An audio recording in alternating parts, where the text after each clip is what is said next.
এতে কত টাকা থাকতে পারে বলুন?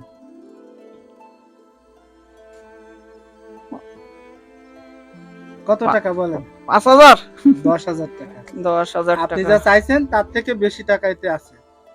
আসসালামু আলাইকুম প্রিয় দর্শক, কিছুদিন আগে আপনাদের দেখিয়েছিলাম যে এক অসুস্থ অসহায় পিতা পরিবারের জন্য কত কষ্ট করে। ভিডিও দেখে আমার আফু খুশি হয়ে বা তাকে সহযোগিতা করার জন্য আজ এসেছে, তাকে কিছু সহযোগিতা করার জন্য। আসলে আইয়ুব মোল্লা একজন সত্যি অসহায় লোক, আপনারা অনেকেই চিনবেন। তিনি বিভিন্ন মাঠঘাট থেকে টাকার অভাবে ব্যবসা করতে পারে না, তাই বিভিন্ন রকমের যে শাকপাতারি তুলে এনে এই একটা ভ্যান আছে উনার, এই ভ্যানে নিয়ে সারে হেঁটে হেঁটে বিক্রি করে।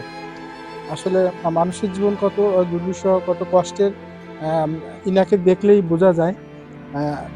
তার এই কষ্ট দেখে আমার আফু তাকে ব্যবসা করার জন্য সহযোগিতা করতে এসেছে। তার এই পরিবার এবং তাকে এবং এই পরিবারের মুখে একটু হাসি ফোটানোর জন্য আজকের আমাদের এই আশা। আইয়ুব ভাইকে আমরা বলেছিলাম যে আসলে আপনি কিভাবে সহযোগিতা করলে বা কতটুকু সহযোগিতা করলে আপনি পরিবারটা মোটামুটি ভালোভাবে চালাতে পারবেন। উনি বলছে, আমার তো কোনো টাকা পয়সা নাই, ব্যবসা করার জন্য যদি কিছু টাকা দেওয়া হয় তাহলে আমি ব্যবসাটা শুরু করতে পারবো। ওনার ইচ্ছা যে তরকারি বিক্রি করা, ওনার একটা ভ্যান আছে, কত টাকা লাগবে আমরা ওনার কাছে শুনছিলাম। এবং ওনার এই ভ্যানটি আপনাদের দেখাবো। এই ভ্যানটি আসলে নষ্ট হয়ে গেছে, এটা ঠিকও করতে হবে তার এই ব্যবসা যদি করতে হয়। উনি আমাদের একটা খরচ দেখিয়েছে যে ২,০০০ টাকার মতো টাকা হইলে ওনার এই ভ্যানটা মেরামত করতে পারবে। আপনার কি সহযোগিতা করলে আপনি মোটামুটি চলতে পারবেন, পরিবারটা মোটামুটি ভালোভাবে? আপনারা খেয়াল করলে আমি চলতে পারতাম। আপনি তো বলছেন যে আপনি ৫-৭ হাজার টাকা হইলে ব্যবসাটা শুরু করতে পারবেন নাকি? জি। তাই বলছেন তো? জি। আর আপনার এই ভ্যান ঠিক করতে কত টাকা লাগবে? ওই ১,৫০০ টাকা লাগবে। ১,৫০০ জি। টাকা।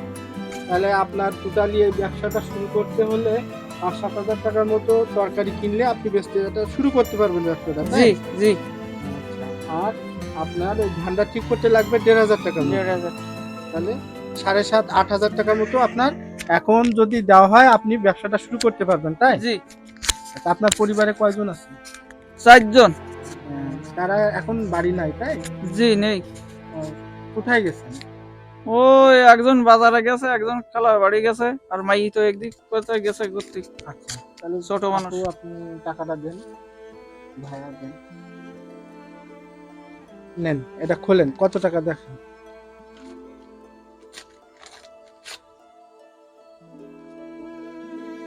বের করেন। এতে কত টাকা থাকতে পারে বলুন?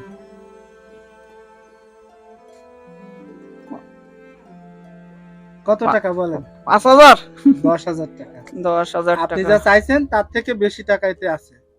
ঠিক আছে? জি, আপনি কি খুশি? খুশি। একটু হাসেন। এই সবাই আর যে আপুটা দিছে ওনার একটু, আপু ভাইয়া আসছে, ওনারা যে আপনার যে সহযোগিতা করছে হুম। তাদের একটু দোয়া করে দেন। আর ভালোভাবে চলবেন আপনারা। আপনাকে দোয়া করি। আপনি এই টাকাটা হলে তাহলে আপাতত ব্যবসা করে পরিবারটা মোটামুটি চালাতে পারতেছেন। পারতেছি ভাই। হ্যাঁ? জি। আপনি খুশি? খুশি, হ্যাঁ? খুশি। তো ভালো থাকেন। আর হচ্ছে আপনার আরেকটা কথা বলে যাই। বলেন। আপনার তো ছেলে পড়াশোনা করে, খুব ভালো ব্রিলিয়ান্ট আমরা হ্যাঁ, শুনছি। হুম, আপনার মেয়েটাও পড়াশোনা করে। হ্যাঁ, আপনার যদি কখনো মনে করেন যে টাকার অভাবে আপনি বই কিনতে পারতেছেন না, জি, অথবা মনে করেন স্কুলের ফি দিতে পারতেছেন না, আমাদের জানাবেন। আমরা যথাসাধ্য চেষ্টা করব আপনার এটা মেটানোর জন্য। ঠিক আছে? জি। আপনি তো আমাকে চেনেন, চিনি। আমার বাড়িও গেছেন। গেছি, আপনার বাসায় তো সকালে গেছিলাম। আচ্ছা, তাহলে ভালো থাকবেন। হ্যাঁ, প্রিয় দর্শক, আসলে আমরা যদি সবাই এইভাবে আমাদের আশেপাশে এরকম অনেক অসহায় লোক আছে, আমরা যদি সবাই একটু সহানুভূতি দেখাই তাহলে কিন্তু এরকম অসহায় মানুষের মুখে হাসি ফোটানো সম্ভব।